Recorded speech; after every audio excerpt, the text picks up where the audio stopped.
I'm Paul Johnson, Director of the IFS, and today you're going to hear from a number of my colleagues in a pre-budget analysis, which is a bit different to what we normally do. This is not a full green budget, as we do for most budgets, because we did our full green budget back in October, and we then did all of our manifesto analysis in November and December. And I think if we try to do a full green budget again now, my staff might have rebelled or fallen over or run away or something.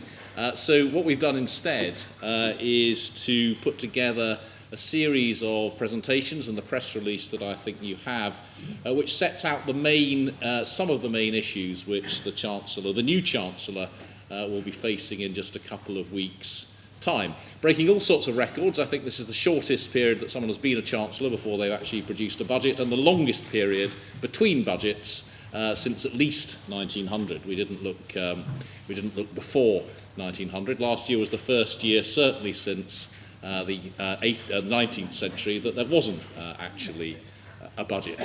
So that was so we've broken all sorts of records of that kind.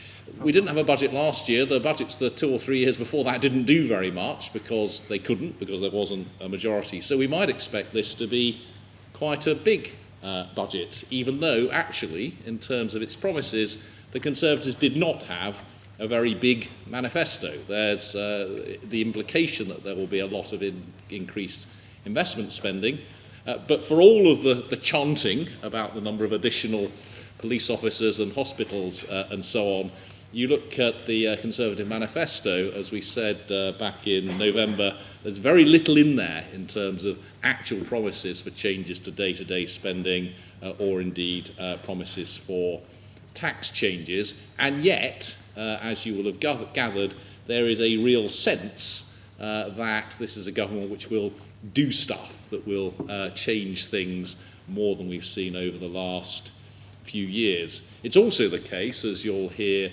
in a minute, that they set themselves in their manifesto a really genuinely constraining set of fiscal rules, which will make it difficult for them to increase day-to-day spending unless they either immediately ignore those fiscal rules or raise money through the tax system.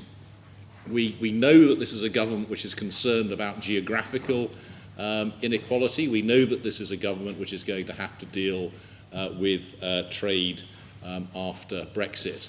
And in about 15 minutes each, my colleagues are going to try and cover all of those things that I've just mentioned.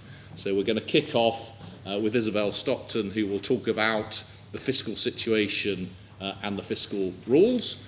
Then Ben Zaranko will talk specifically about spending and how much spending has come down over the last decade and what the options are going forward. Stuart Adam will talk about tax and some of the options for raising tax, presuming that that's the broad direction the government feels it will have to go in. Peter Lavelle will then talk about some of the issues around Brexit and the Brexit trade deal and some of the impacts that might have on the economy and indeed on geographic inequality going forward. And finally, David Phillips will say something about the complexities, actually, of thinking about what those geographic inequalities are. Our intention is then to leave plenty of time for Q&A at the end. So there's an awful lot of really interesting stuff coming up. So I will go and sit down and leave my colleagues to do the important and interesting stuff. Thank you.